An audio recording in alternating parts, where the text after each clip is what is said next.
Okay, Karnak time. George Bush, May the turkey, and flour the turkey. George Bush, May the turkey, and flour the turkey. Name 3 creatures who will eventually all need pardons. All that and more now on Countdown.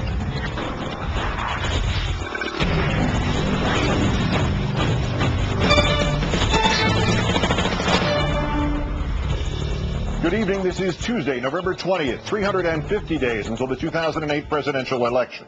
Scott McClellan today not only accused the President of the United States and the Vice President and Karl Rove of being, quote, involved, unquote, in lying to the American public about who outed CIA operative Valerie Plame, but he also by implication accused the President of the United States of commuting the sentence of Scooter Libby, even though some of Libby's lies to the grand jury were lies in which Mr. Bush was, quote, involved. Our 5th story on the Countdown, his publishers releasing the briefest of excerpts from McClellan's upcoming book, but those 121 words portray President Bush as, at best, a passively involved liar-in-chief. The timing of the release of the McClellan excerpt flapping with irony, having commuted Mr. Libby's sentence for his role in the scandal earlier this year. This morning it was time for the annual pre-Thanksgiving commuting of the turkeys at the White House. Same effect as a pardon, so that's what Countdown is going to call the photo op for the rest of the Bush administration. The president's former press secretary, in an excerpt of his upcoming book, What Happened, posted on the website of its publisher, recalls the time he spent stonewalling and lying, he says unknowingly, about the involvement of top White House officials in that leak. Quote, "The most powerful leader in the world had called upon me to speak on his behalf and help restore credibility he'd lost amid the failure to find weapons of mass destruction in Iraq. So I stood at the White House briefing room podium in front of the glare of the Klieg lights for the better part of 2 weeks and publicly exonerated 2 of the senior-most aides in the White House, Karl Rove and Scooter Libby. There was one problem. It was not true. I had unknowingly passed along false information, and 5 of the highest-ranking officials in the administration were involved in my doing so. Rove, Libby, the Vice President, the President's Chief of Staff, and the President himself." A lot to get here on this. John Dean on how smoking this gun is and what use it may be towards establishing, inevitably, what did the President know and when did he know it? Eugene Robinson on who, if anybody in politics, will pick this up and run with it. And let's start with our MSNBC correspondent, David Shuster, who has covered the CIA leak scandal for us since its beginning. David, good evening. Good evening, Keith. If not the first time that President Bush has been implicated in this, is this the first time and the most direct link has been offered by anybody who was a principal who would have known what was going on? Yes, it's the most direct link of President Bush to the public lies told by the White House. And you have to remember, Keith, that at the time that Scott McClellan was denying that Karl Rove and Scooter Libby had been involved in leaking classified information, McClellan had reason to be suspicious about both. He first cleared Karl Rove, and then Vice President Cheney demanded that Scott McClellan publicly clear Scooter Libby. And the trial evidence from Scooter Libby's trial produced evidence that, in fact, Vice President Cheney wrote out talking points for Scott McClellan to clear Scooter Libby.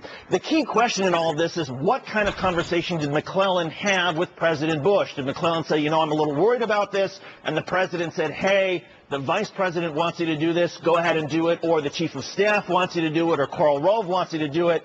But the Libby trial evidence, Keith, again, this is not the first time that it has shown that President Bush was involved. The Libby trial produced evidence that President Bush, in June of 2003, was interested, according to Scooter Libby's grand jury testimony, in the very first New York Times column that mentioned the possibility of problems with the State of the Union speech and mentioned that an unnamed ambassador had undermined the State of the Union because of a previous trip to the government of Niger. And then in July, according to the Scooter Libby testimony, July of 2003, Vice President Cheney asked Scooter Libby to leak classified information to New York Times reporter Judy Miller, and that Cheney was doing so at the behest of President Bush. So you've got 2 instances already of the President being involved in the strategy, and now, of course, you've got evidence of the President being directly involved in the cover-up on the eve of the criminal investigation, and at a time when the public knew that there was a criminal investigation, and there was Scott McClellan saying nobody in the White House was involved. The 2-week period to which Mr. McClellan is clearly referring to in that excerpt,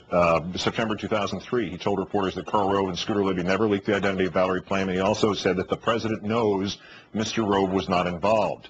Does the timing of that excerpt and the nature of what he's written here raise the possibility that the President had known about Rove and Libby's involvement when he said, and it was September 30th of that year, 2003, the quote exactly was this: "I don't know of anybody in my administration who leaked classified information. If somebody did leak classified information, I'd like to know it, and we'll take the appropriate action."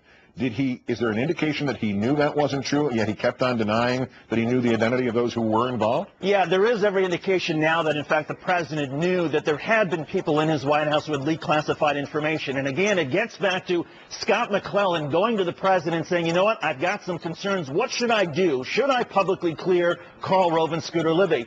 At the time, of course, the Libby trial produced the evidence that Vice President Cheney knew that what Scott McClellan was doing was essentially going to be lying to the American public. Now, it's possible, even though Vice President Cheney and President Bush had conversations about the CIA leak case in the summer of 2003, it is possible that Vice President Cheney decided not to tell President Bush to try to distance the president from the lies and the strategy that Vice President Cheney and Scooter Libby were perpetrating on the American people and on the grand jury. And I suppose it's also possible, Keith, that if President Clinton said it depends on what the definition of is, and maybe President Bush thought, well, it depends on what the definition of no is. But clearly, this is why Scott McClellan's book is going to be so intriguing. All right, and from the intrigue and the parsing of it, what is the White House saying about this tonight, David?